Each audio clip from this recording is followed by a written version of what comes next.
In October 2006, the sun had barely risen in Los Angeles when Thomas White parked his luxury car at the side entrance of St. Gregory Medical Center. The paparazzi, always alert to the steps of the most talked-about couple in town, were already gathering at the main entrance. Thomas and Elena were at the peak of their careers. He, an up-and-coming senator, shrewd and charismatic, with speeches that carried promises of equality and progress. She, a former model turned philanthropist, with a calculated smile and a resume full of charitable events. Inside the hospital, however, the atmosphere was different. Elena had been in labor for over 12 hours.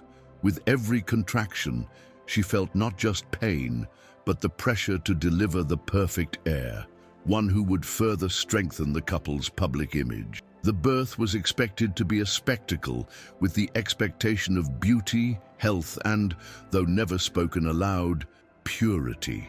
But when the babies came into the world, 3 at once, and their brown skins were revealed under the cold light of the operating room, time seemed to stop.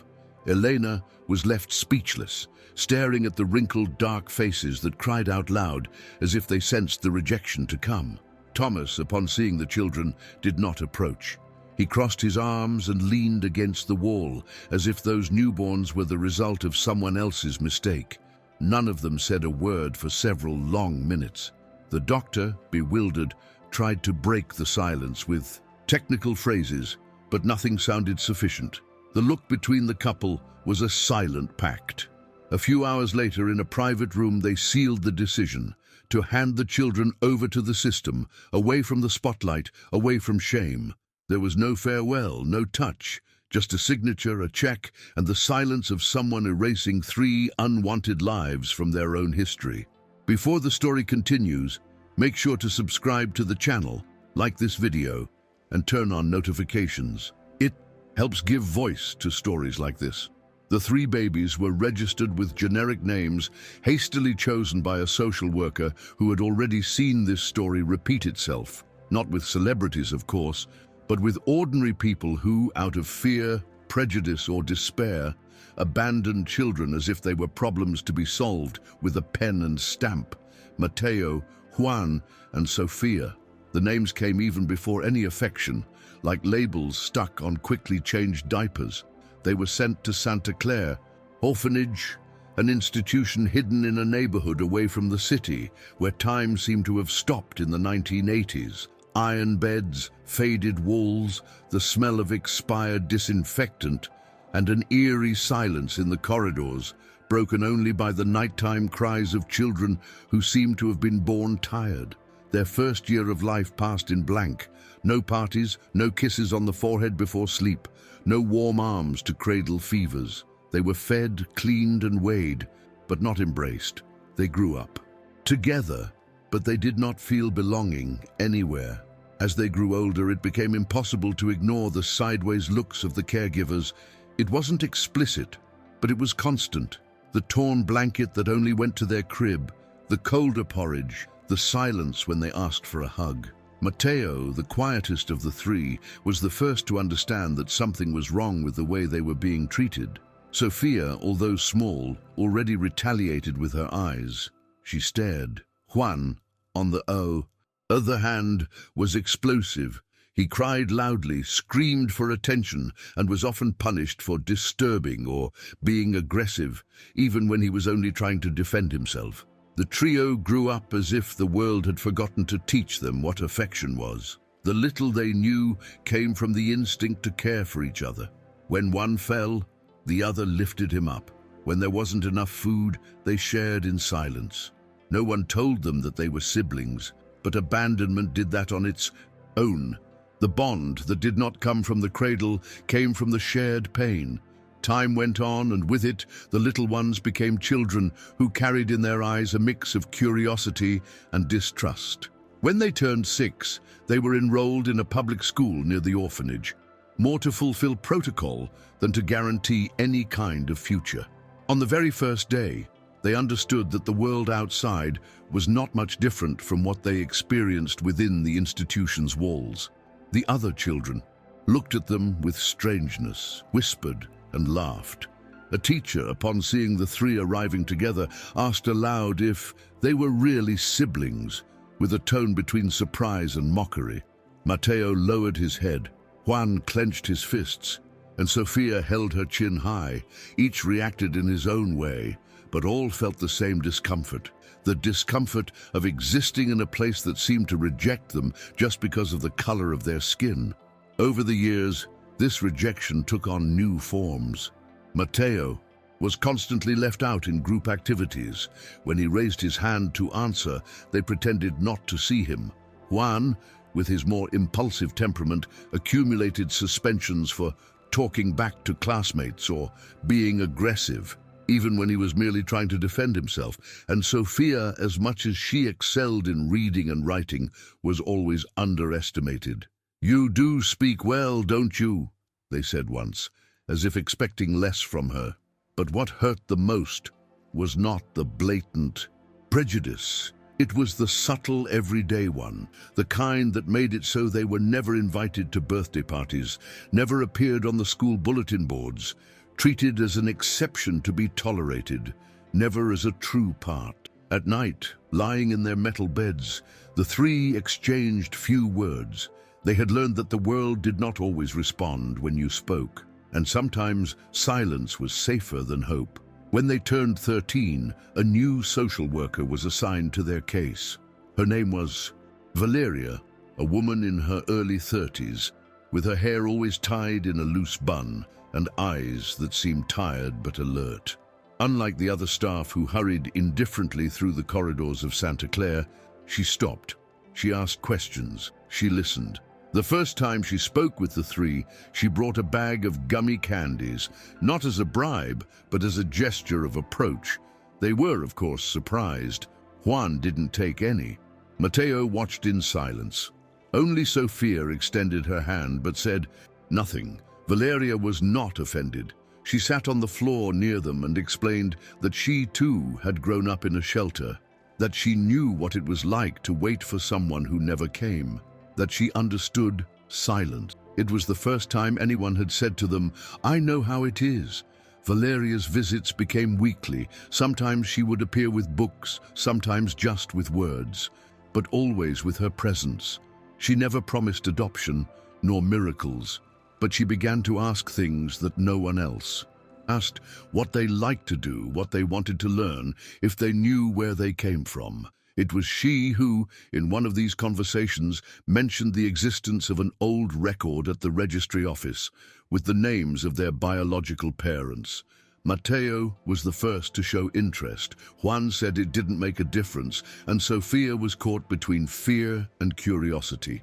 Valeria did not pressure them, but she left a folder inside a brown envelope in the orphanage's cupboard. "When and if you want to know, it's here." After that, she began to teach them how the system worked, how to access documents, how to protect themselves, how to survive beyond the walls. Gradually, that woman who promised nothing became the only possible bridge between the world they knew and the world they still didn't know how to reach. The folder was kept for almost 2 years. None of the three had the courage to open it. It was like a Pandora's box. They knew that once opened, there would be no return. But on the day Mateo turned 15, something changed within him. He had grown more than the others, his shoulders broader, his gaze firmer, though always carrying a discreet sadness. That night, after singing Happy Birthday with a dry cake and reused candles, he waited until everyone was asleep. He got up, slipped on his worn-out slippers, and went to the cupboard. He took the envelope as if holding something too hot. He returned to Juan's room and sat on the bed. "We need to know," he whispered. Juan grumbled but sat down. Sophia approached silently, her hair tied in 2 crooked braids. They opened it together, slowly, as if afraid of what they might find. Inside, there was an impersonal, almost clinical report. Technical data, signatures, document numbers, dates.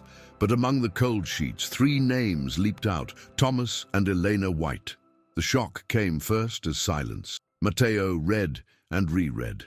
Juan got up and began pacing back and forth. Sophia clutched the paper tightly, as if she wanted to tear it up, but lacked the courage. They knew who the Whites were. It was impossible to live in Los Angeles and not know. The mansion in the hills, the televised speeches, the appearances on magazine covers. They had grown up watching them as symbols of success, and now they discovered that it was precisely these figures who had discarded them as a mistake, as a threat to the perfect image they sold to the world. The realization hit each of them differently. Mateo was mute for days. Juan became more aggressive, started getting into fights, and Sophia began writing in a hidden notebook. There, between the lines, she started to plan something bigger. Sophia had always been the most observant of the three. While Mateo withdrew and Juan exploded, she absorbed everything. She observed the world around her with the eyes of someone piecing together a giant puzzle with missing pieces. The notebook she started filling in secretly under her mattress became a strategic diary, not of feelings, but of notes, ideas, hypotheses. She recorded TV snippets, excerpts from news reports, dates of public events related to the Whites. With each new piece of information, she scribbled plans, possible scenarios. During the day, none of this showed. She was discreet, followed schedules, maintained high grades at school, but at night, she became a strategist. Juan, who before didn't even want to know about their biological parents, started showing interest. He would read over her shoulder, ask questions. Mateo took longer. He was too hurt, and silence was his shield. But one day he grabbed the notebook when Sophia was in the shower and read everything.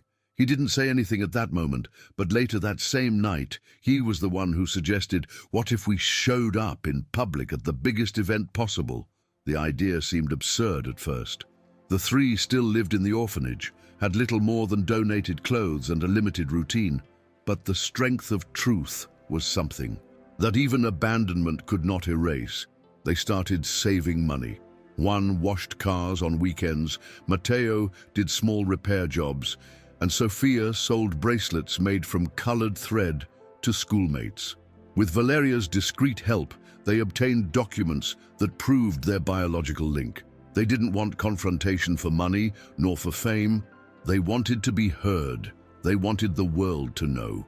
When they discovered that the Whites would be participating in a charity gala event, broadcast live and attended by the elite of Los Angeles, they saw the perfect opportunity. It wouldn't be easy to get in, but for the first time, the three had something they had never truly had before: a joint plan, and above all, courage. The event was scheduled for a Friday night at a luxurious hotel in the heart of Beverly Hills. The main hall would host businessmen, artists, politicians, and celebrities, all attracted by the shine of the Whites and that day's cause, fundraising for children in vulnerable situations. The irony did not go unnoticed by the siblings. For weeks, they researched everything about the venue: access routes, entry times, the names of the reception staff. Sophia even created a fake digital invitation using a template found online, while Mateo sewed a black shirt with his own hands to replace the orphanage's old uniform.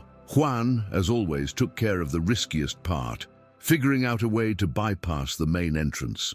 On the day of the event, they arrived separately at different times, as they had agreed. They carried not only the documents proving their blood ties, but an entire story stuck in their throats, ready to be spat out to the world. Inside the hall, everything shone. The glasses clinked. The ambient sound was soft and calculated, and Thomas White smiled as he greeted investors with a firm handshake and the practiced look of someone who had always known how to control narratives. Elena, impeccable in a golden dress, posed beside smiling children from some sponsored NGO.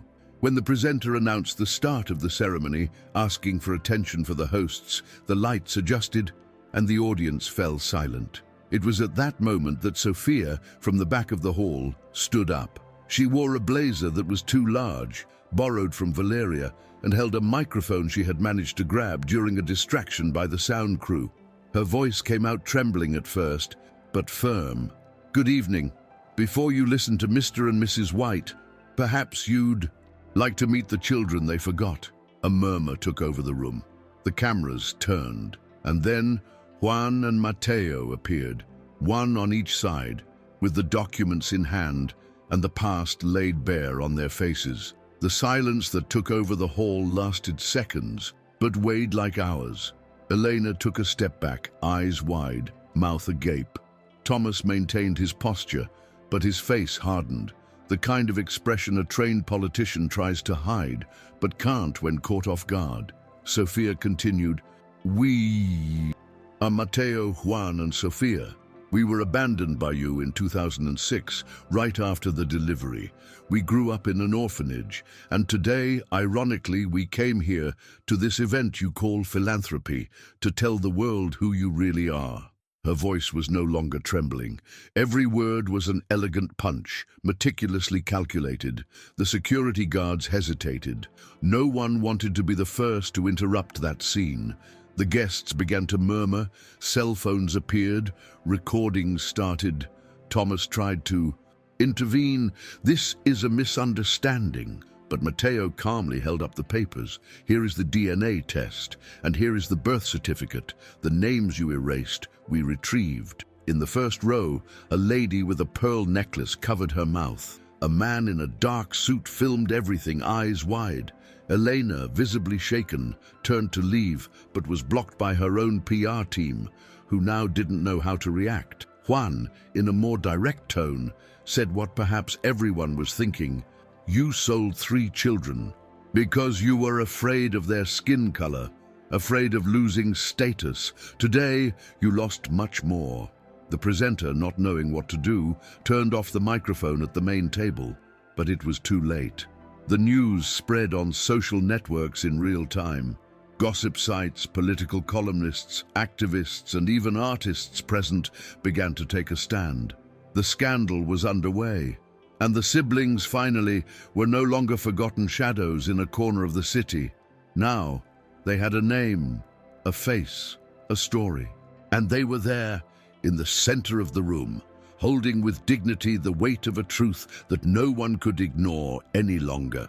If this story is moving you, share it with someone. There are many people who need to hear about courage, identity, and justice. The following hours were a whirlwind. That very night, videos of the confrontation went viral. In less than 24 hours, they were everywhere on social media, in news broadcasts, and on websites around the world. Divided comments filled the posts. Some still tried to defend Thomas and Elena, talking about a trap, a political setup. But the majority did not hesitate to point out the couple's hypocrisy. How could they raise flags of inclusion and compassion if, at the first opportunity, they discarded their own children out of pure racism? The Whites' public relations team entered crisis management mode, issuing vague statements about delicate circumstances and old pains. But nothing convinced anyone anymore. Sponsors began to withdraw. Invitations were cancelled. Thomas's schedule was emptied within days. Elena lost contracts with cosmetic brands and had her image removed from charitable campaigns. The world, which once gave them a standing ovation, now turned its face in disdain. Meanwhile, the siblings returned to the orphanage with a mix of relief and tension. There was no party, no euphoria, just silence. A kind of peace that wasn't shouted. It was felt. Valeria was waiting for them at the gate.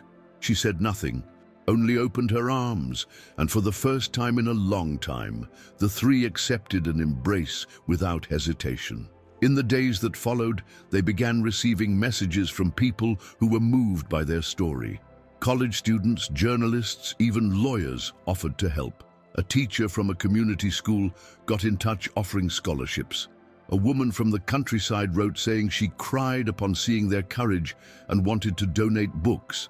It was as if, by telling their story, they had opened a collective wound, something many felt but had never had the voice to express.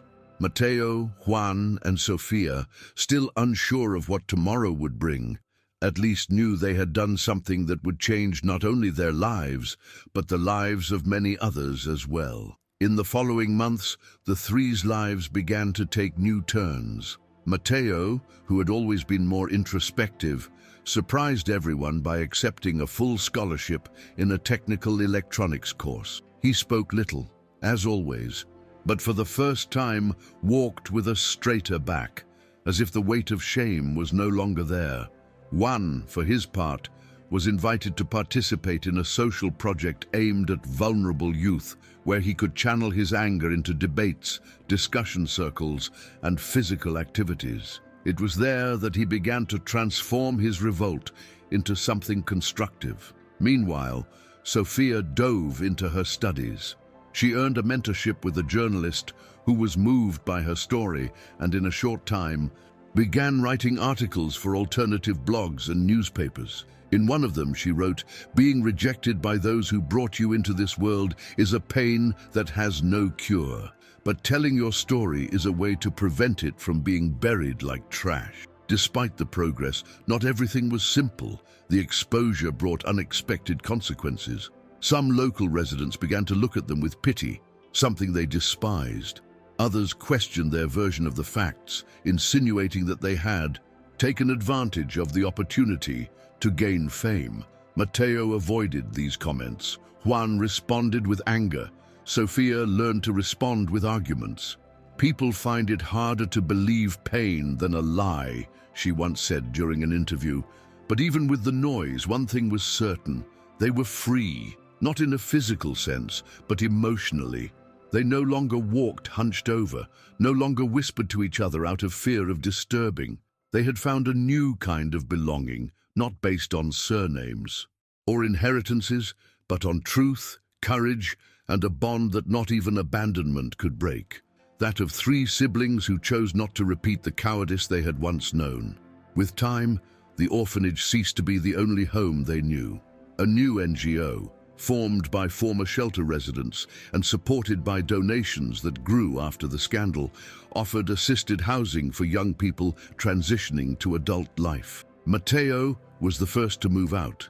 He shared a small apartment with two other guys and, for the first time, could lock his room and call that space his.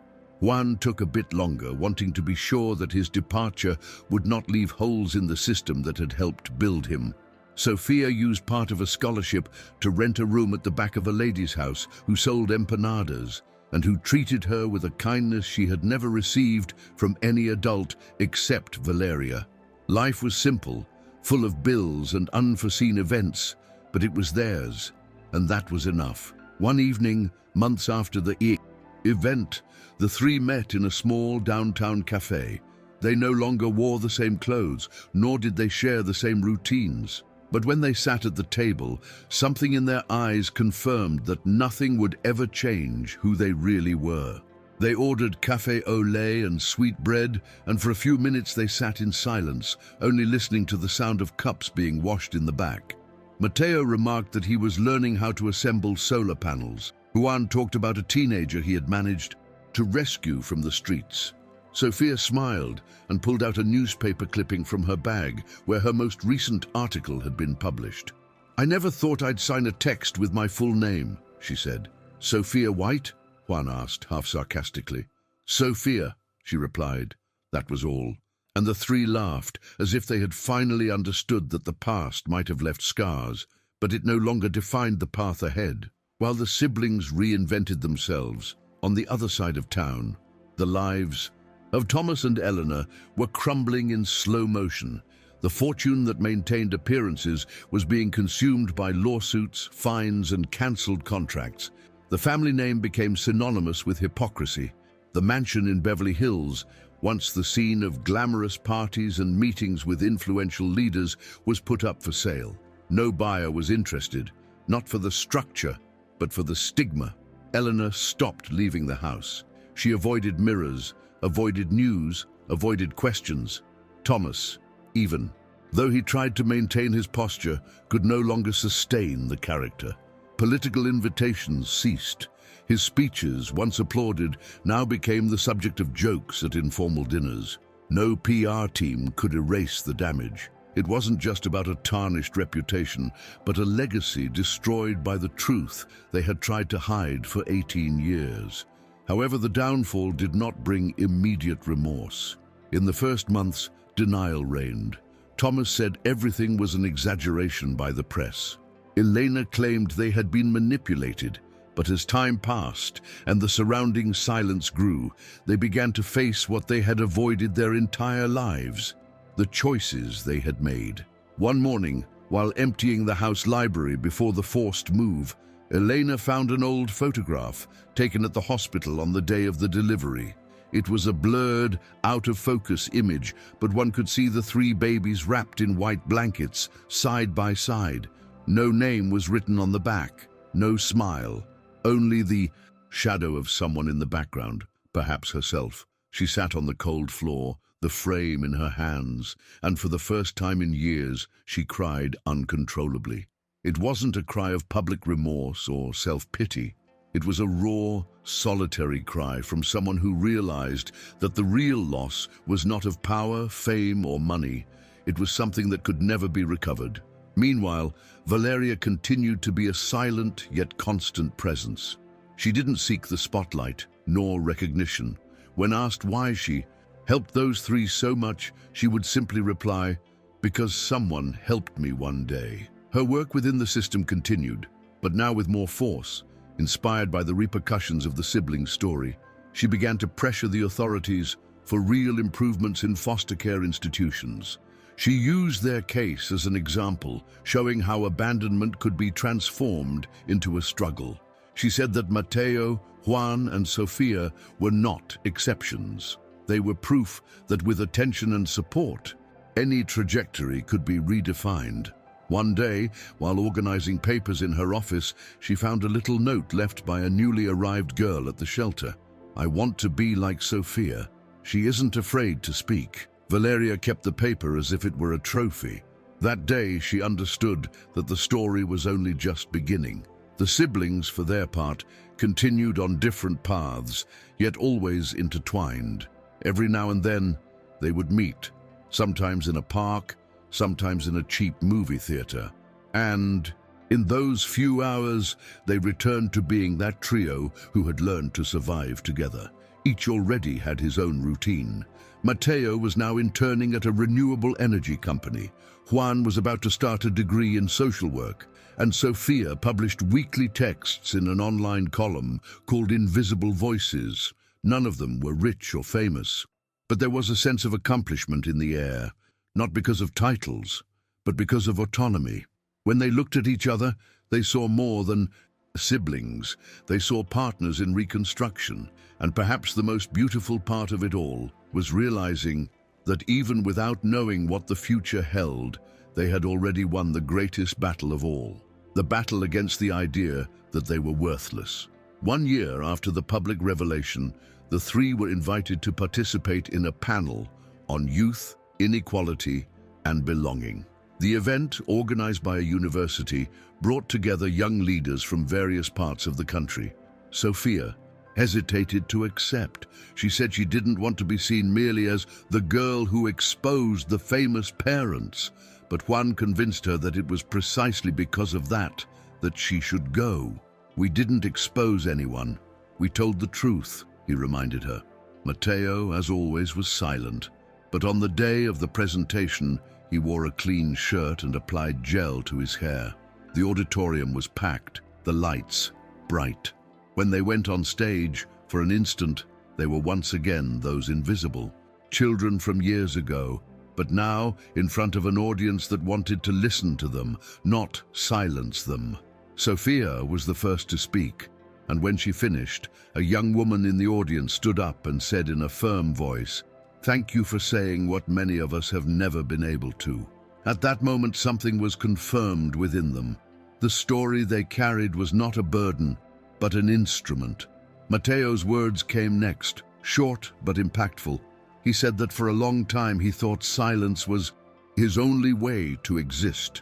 "Today, I understand that even my silence said something, but now I want to learn to speak." Juan concluded with a more spontaneous remark, recounting how he had transformed his anger into concrete action. He spoke of the kids he mentored, of the hugs he gave to those who had never received one. The audience gave a standing ovation. Then came questions, photos, hugs. But the most striking moment happened outside, at the end of the event. A lady, with tears in her eyes, hugged them and said that she too had been abandoned because of her skin color. "Today, seeing you, I feel a little less alone." After the panel, invitations began to come more frequently. They were asked to tell their story at schools, NGOs, conferences, but they were selective. They refused sensationalist interviews, turned down reality show proposals, and even an offer to sell the rights of their story to a famous production company. "We are not a product," Matteo once said. They preferred spaces where they could speak the truth, without filters or distortion. At the same time, they were aware that they didn't want to live solely off that. Juan said that the past was a wound that deserved to be remembered, but it couldn't be the only subject of their lives. Therefore, they continued investing in their careers, in new friendships, in small personal projects. Sofia began drafting a book. Matteo enrolled in an evening engineering course. Juan created a page to promote community initiatives. Each step was a seed, and even if not all bloomed, each was planted with the hope that someday, somewhere, someone would harvest something better than what they had found. On a rainy October afternoon, exactly 2 years after the event at the Beverly Hills Hotel, the three met at the same cafe where they had gathered for the first time after the scandal. It was almost an unspoken ritual. The city continued moving. People ran with umbrellas, horns in the background, life pulsing. Inside the cafe, time seemed slower. They ordered the same things, café au lait and sweetbread. They sat at the same table by the window. They didn't talk about fame, nor about their parents. They talked about Matteo's new internship, about Sofia's column that was going to become a podcast, about the community photo exhibition that Juan was helping to set up. It was as if the past was there, yes, but no longer as the protagonist. It was a backdrop, a memory, a root. And as much as it still hurt sometimes, it no longer set the tone of the conversation. That same night, as they returned to their routines, each took with him something different. Matteo looked out the bus window and saw on a faded billboard the smiling face of a local politician. And for the first time, he did not feel anger. He felt distance. It was as if that world of appearances no longer affected him. Arriving home, he dropped his backpack on the floor and began working on an unfinished solar panel project he was assembling bit by bit with repurposed parts. He sat on the floor, adjusted the wires, and while tinkering with the circuit, thought that building something with his own hands was the most concrete way of proving he was alive and in control. In another part of the city, Juan walked through the alleys of the community where he worked. A child ran and grabbed his legs, calling him uncle. He smiled, knelt down, and asked how classes were going. The child's mother soon appeared, thanking him for something simple that he didn't even remember doing. And in that gesture, he saw what he had long been searching for: belonging. Sofia, for her part, arrived home and turned on the old computer, full of stickers on the side. She opened the book file and stared at the blinking cursor. She took a deep breath and typed Chapter 1. When they erased us, we learned to light each other up. She erased it and wrote again, Chapter 1. We were abandoned, but we were not defeated. And she smiled. Because finally, she knew she no longer needed to write with anger. She could write with clarity, with strength, with love. Her story wasn't an apology, nor a demand for revenge. It was a mirror for others who, like her, had spent their lives trying to understand why they were left aside. And perhaps upon seeing the reflection, they would understand that they were whole, even if they had been broken so many times before. Despite the passage of time and their achievements, there were moments when the pain returned. It was almost always unexpectedly. An old photo, an offhand comment, a gesture that recalled the past. Matteo one time found a medical document from the orphanage that stated no known family history. That affected him more than he imagined. He spent the rest of the day quietly until he decided to write a letter to himself. In it, he said that he no longer needed the validation of those who discarded him, that it was possible to build roots from shards. Juan, on the other hand, frequently faced the shadow of anger. Sometimes he exploded over small things, like a mean comment or a look of contempt. But now, unlike before, he knew how to name it, and when his blood boiled, he sought the boys he mentored, recounted his story, and showed that feeling is human, but transforming is a choice. Sophia was the one who revisited the past most directly. While writing the book, she returned to the orphanage. She talked with former caregivers, visited the rooms, touched the iron beds where they slept. She found scribbles on the walls and pieces of herself scattered there. She left in silence, but that very day she wrote an entire chapter about what it is to grow up in a place where no one calls you by name with affection. She did it not out of nostalgia, but for justice. If we forget where we came from, someone will tell our story for us, she wrote. And that phrase became the book's subtitle, which months later would be published by an independent publisher and distributed in public schools. When she received the first printed copy, she didn't cry. She simply ran her hand over the cover and murmured, "Now no one can erase us anymore." And at that moment, without fanfare, without a crowd, she felt that she had won. Sometime later, a journalist got in touch saying that Thomas White was ill, cancer, at an advanced stage. Elena had completely disappeared from the media. None of the siblings responded immediately. Matteo was the first to broach the subject. He said that he didn't feel like seeing the man who erased them from his own history, but he also didn't feel hatred. Juan thought it was some kind of press manipulation, and Sophia remained silent for days. Then she wrote a letter, not to be delivered, just to get it off her chest. In the letter, she said that forgiving wasn't about forgetting, nor about easing the pain.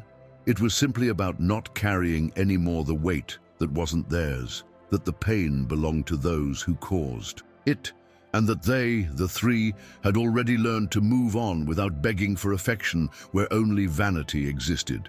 She folded the letter and stored it in a box, along with the old documents, newspaper clippings, and the fake invitation from the gala event.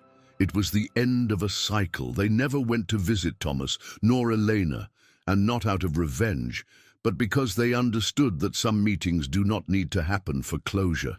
Closure was in the way they now lived. Matteo would finish his technical course in a few months, with plans to start a solar energy business in underprivileged communities. Juan would give his first lecture at a public university about children's rights, and Sophia, with her book circulating, began to receive invitations to write in anthologies and participate in reading groups.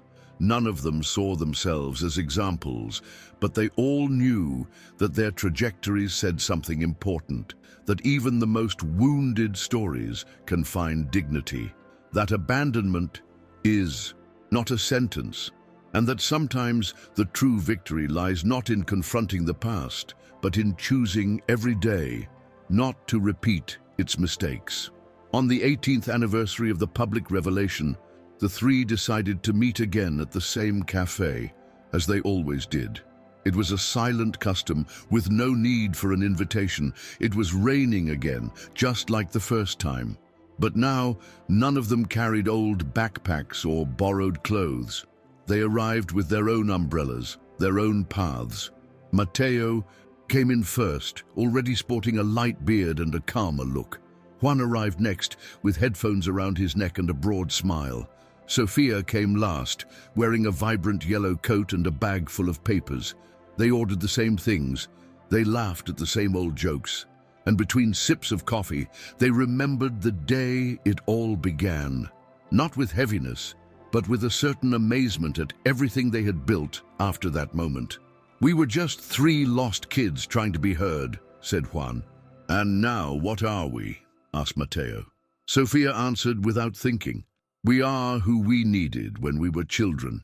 After that meeting, each went his own way, but something had changed. It wasn't the love between them, which had always existed, even before they knew what it was. It was the certainty that they were ready to start new chapters without fear of closing the old ones. Sophia began planning a documentary about invisible children in the adoption system. Juan was invited to join AFAR, National Commission on Youth Public Policies.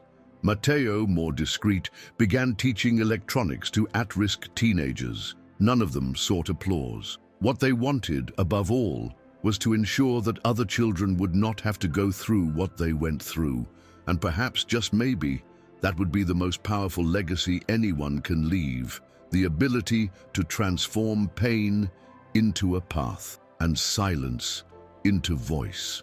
A few years later, during an award ceremony dedicated to social impact projects, the three were honored together, not for being the children of someone famous, but for what they had built despite that. The presenter announced them as siblings in soul and struggle, and when they went up on stage, the audience greeted them with a standing ovation. This time, there was no shock or scandal.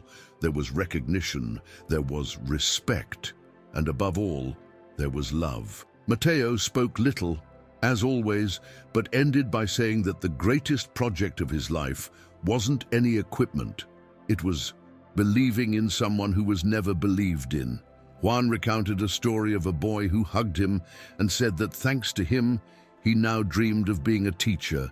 And Sophia, with tearful eyes, read an excerpt from her book. We are the fruits of a past that tried to silence us, but we grew and we spoke and we continue growing because now we know true love doesn't hide, it rises. As they left the event, they walked together to the subway station. No armored cars, no bodyguards or cameras following them. Just three adults walking side by side as many times before. And even with the bustling city around them, there was a tranquility between them that even time couldn't break. Sophia commented that maybe it was time to write another book. Juan said he wanted to open a cultural center. Mateo simply smiled and pointed to the sky. Look at that star over there. It seems to be blinking. They looked, unhurried, and there, in the middle of the sidewalk, under the weak light of street lamps and the timid glow of an ordinary night, they understood.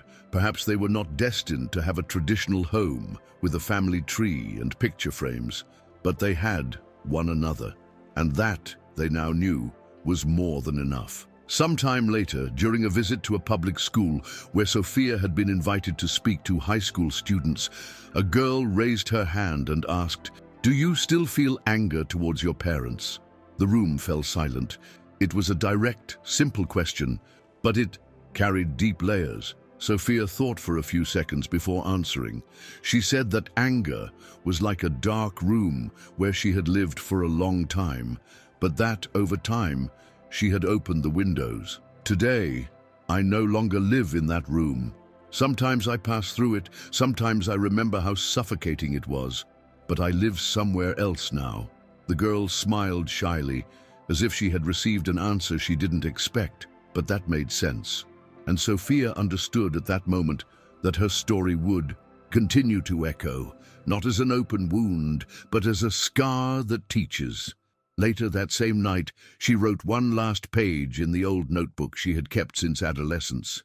We weren't saved. We saved ourselves. The sentence was short, but it encapsulated everything. Abandonment, pain, resistance, and rebirth. It was the synthesis of a life built against all the odds. And as she closed the notebook, she looked out the window of the small rented room with a view of nothing but an old wall and a few neglected plants. But even so, she felt peace, because now she knew that freedom wasn't the absence of pain, but the ability to move forward even when pain still breathes in the background. That night, she went to bed early. Juan and Mateo did too. 3 different people, in different places, but with the same feeling, the certainty that they had built a story that wasn't born from what they were given, but from what they decided to do with what they lacked. If this story touched you, leave a like, subscribe to the channel and hit the bell. There are many real and transformative stories coming.